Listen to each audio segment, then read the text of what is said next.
Let me say up front that I'm a believer in the Korean-U.S. alliance. I don't think that there can be any successful outcome versus North Korea that does not rest on the foundation of a strong Korea-U.S. alliance. You know, and I just have to echo that our alliance is based on shared values, and every Korean that I know that I interact with, you know, shares these values with Americans. You know, freedom and individual liberty, liberal democracy, free market economy, and human rights. And that is really the foundation of our alliance. And of course, as mentioned, Korea, you know, raised from the ashes of the war in 1953 with the miracle on the Han, and a country that is now really a great middle power and grew economically, culturally, and politically into the country that it is today. And so the United States and Korea, we share these values, and I believe in the strength of the alliance. I don't need to really talk about the North Korean strategy, but I look at the Kim family regime and what they're all about. But to me, unification under Northern domination is really key to regime survival. And the way that the North acts, I believe, is through subversion, coercion, extortion, and if necessary, the use of force to achieve unification. That is the main threat to the Republic of Korea. And of course, I think North Korea has a divide and conquer strategy. Divide the ROC-U.S. alliance and conquer the ROC. I mean, that's really what it's all about. I think we should keep that in mind and understand that. But subversion is something that I really want to talk about. This is the undermining of the power and authority of an established system or institution, the Republic of Korea, or the ruthless subversion of democracy. And I think we've heard in the testimony of our previous speakers really what that ruthless subversion may be all about. Of course, from a United States perspective, George Kennan, you know, Mr. X, looking at the Soviet Union, he looked at political warfare. And this political warfare, overt and covert operations in the absence of declared war, white propaganda, covert operations as clandestine support of friendly foreign elements, black psychological warfare, and encouragement of underground resistance in hostile states. I think both Ambassador Lee and Daniel described much of that in their talk. And from a United States doctrinal perspective, myself as a retired Special Forces officer, you know, we practice and study unconventional warfare, and again, a resistance movement or insurgency to coerce, disrupt, or overthrow a government or occupying power. You know, an underground auxiliary or guerrilla force. And again, the testimonies of Ambassador Lee and Daniel have described underground activities in a society. Now, this is an excerpt from the Department of Defense, the U.S. Department of Defense's report to Congress for 2017, published this May of 2018. And these last two items here, just to highlight the United Front Department and what it does. And this is what the Department of Defense told Congress. You know, the United Front Department overtly attempts to establish pro-North Korean groups in the ROC. Okay? And the 225th Bureau trains agents to infiltrate the ROC and establish underground political parties focused on fomenting unrest and revolution. You know, we don't think about that in the United States, but our Department of Defense, our intelligence community, recognizes and understands these organizations and has reported on them to our Congress. So for me, when I think about Congress, there are five big, I think about Korea, there are five big things to look at. Obviously, war is the worst case. We want to deter war. We do not want war, and that's why the United States has a presence on the Korean Peninsula. When Wang Zhongyao defected in 1997, he told us that the reason North Korea hasn't attacked is because of the presence of U.S. troops. Regime collapse. You know, from listening to the presentations, it sounds like North Korea is very strong, but we don't know what's really going on inside Pyongyang. And we have to be very wary of what happens to Kim Jong-un.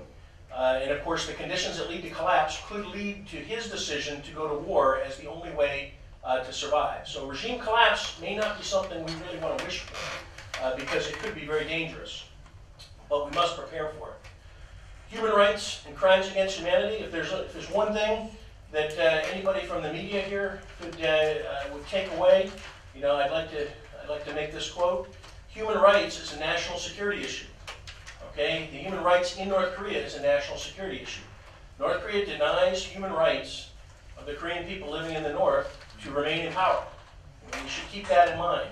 It uses its people to gain hard currency, through illicit activities, through slave labor, through mining uranium by political prisoners. All of that supports the regime. So human rights is a national security issue. It's also a moral imperative, obviously. You know, there are 25 million Koreans living in the north who are suffering. But from a national security issue, we should keep in mind, every time we talk about North Korea's nuclear program, we reinforce Kim Jong-un's legitimacy.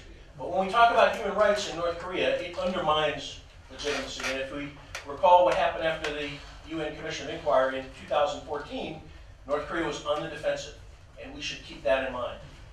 Of course, asymmetric threats, those of a weaker country, North Korea, weaker than the ROC-US alliance, using alternative forms and strategies to overcome the strong.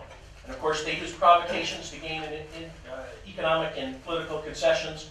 Its nuclear program for extortion and blackmail, missile, cyber attacks. While peace is apparently breaking out on the Korean Peninsula, North Korea continues to conduct cyber operations to steal money, to gain information, and to prepare its use for possibly use during conflict. And of course, subversion of the Republic of Korea is one of the greatest asymmetric threats that exists. And obviously, the global illicit activities that Department 39 conducts to gain hard currency around the world really needs to be addressed. But those four big problems can only be solved through unification, and unification in the correct way. And I'll just touch on that. I just share this slide with you. It's very complex because we wrote this in the 1990s to illustrate the complexity, the uncertainty of the Korean problem. Collapse can lead to war, implosion, explosion. You know, ultimately we want peace, but there's probably no direct line from the current conditions to peace without going through some form of this. And you can see the terrible things that will occur, refugees, mass starvation, defections, and all of the conflict that could occur if regime collapse occurs. So for me, after the summits, you know, 3 North-South summits, 1 U.S. North summit, soon to be a second one. Now, the fundamental questions: has Kim Jong-un given up his strategy, the 70-year-old strategy to unify the peninsula by force, or through subversion, coercion, extortion, to ensure regime survival? Has it given up the strategy to split the ROC-US alliance? But most importantly, what do we want to achieve in Korea? I ask this of Americans. You know, we think about Korea. What do we want to achieve?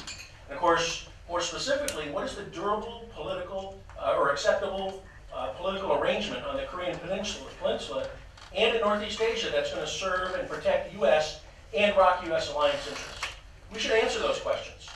Okay, we should. And I don't know many people that really think about them in detail. Now, the North strategy, you know, the key problem with the summit agreements, denuclearization of the Korean Peninsula.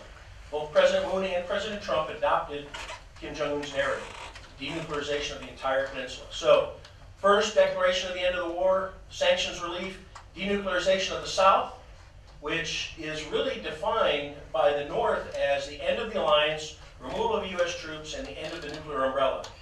Then, maybe Kim Jong-un will negotiate dismantlement of its nuclear program. And if he does that, I'm sure he'll cheat.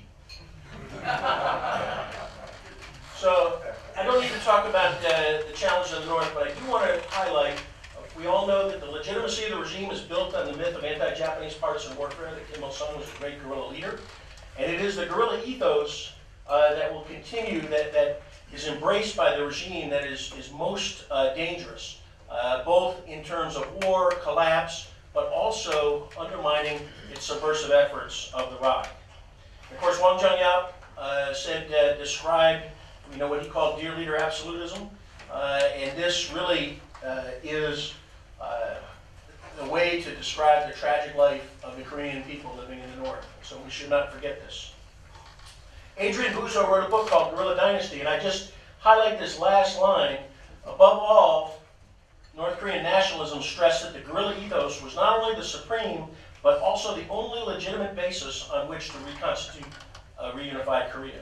And so we need to keep that in mind, and everything the United Front Department does, is about subversion. It's about achieving reunification through subversion, coercion, and of course, if necessary, use of force. So the bottom line is we're not going to see an end to the nuclear program and the threats and the crimes against humanity that are being committed against the Korean people living in the North. And I like to use the phrase Korean people living in the North because it is one Korea. Those crimes are being committed by what the late Stephen Bradner called the mafia-like crime family cult, known as the Kim family regime. But it's only going to be achieved through a united Republic of Korea that is, of course, secure, stable, non-nuclear, economically vibrant, and unified under a liberal constitutional form of government determined by the Korean people. Now, there are paths to unification. Peaceful unification is the desired path. I think you should plan for it because actually peaceful unification is the most difficult to achieve. It's the most unlikely to occur, but the most difficult to achieve. And if you plan for peaceful unification, everything you plan for peaceful unification will be used in the other path. Of course, war is the fastest way to unification. Obviously, we don't want to expend the blood or treasure. Regime collapse is another way, but of course that could lead to some form of conflict, if not war. And then, of course, what we don't talk about is internal regime removal inside the North with emerging leadership that may seek peaceful unification. Do people really think about that? Everybody here talks about subversion of the rock. What is going on inside North Korea and what kind of resistance that exists? I'm reminded of listening to the speeches, the past presentations. The late John McEwen wrote a book called The Art of Counter-Revolutionary Warfare. It was focused on Vietnam, but many of the principles in that really have application to what Ambassador Lee and Daniel were talking about. So that may be another path. But we should always talk about peaceful unification, though not from the Juche perspective that has been described. Before I close, I will just touch on the agreements. The Pyongyang Declaration for the implementation of the historic Panmunjom Declaration in the military domain. The Korean government, I don't think, did a very good job negotiating the military terms. You talk about what's going on the DMZ. There's some very, very troubling aspects. Of course, we heard Secretary Pompeo challenge Minister Kang, and rightly so, because that's what alliance partners do. We tell the truth, we are blunt, and the agreement between North and South is not a good one for South Korea. I like to call it the asymmetric alternate armistice on steroids. It is on steroids because it expands the armistice, which is not necessarily a bad thing, but it's asymmetric because all of the confidence-building measures are on the South side, and there are none on the North. As you all know, the South Korean military is postured to defend South Korea. The North Korean military is postured to attack South Korea. And we should keep that in mind. And so, people are focused on the removal of the landmines in the DMZ, which is troubling. But there are some things that are really, really troubling. One is the restriction on training near the DMZ. This, and Ambassador Lee mentioned 4,000 artillery pieces or 5,000, but there's actually 14,000 artillery pieces along the entire DMZ. And it's very important that the South Korean military and the U.S. military train to be able to counter that artillery. But this agreement restricts the frontline training, so that weakens the defenses. The no-fly zone weakens our intelligence, surveillance, and reconnaissance capabilities, our eyes on North Korea to be able to see their preparations for an attack. And so these things, now of course, they're going to return the joint security area to the pre-1976 configuration and remove weapons, remove guard posts. And of course on the south side, 13 anti-tank barriers are in the process of being removed. And of course the historic invasion route, Kaesong-Munsan, only 35 miles to Seoul, puts Seoul at risk. So this agreement is very asymmetric, one-sided. Last week I met with a delegation of the Minji Party that was here, visiting last week to explain all of this, and I of course challenged them on this. I said, why did your negotiators not ask North Korea to reposition its artillery? move their artillery 20 to 40 kilometers to the rear. You know, why did they not do that? And of course the answer was, that's too much to ask of the North Koreans. And one of the assemblymen said to me, but there is no more threat from the north. And I replied, maybe you're not hearing the verbal threats, but there has been no reduction in the North Korean threat against South Korea. None whatsoever.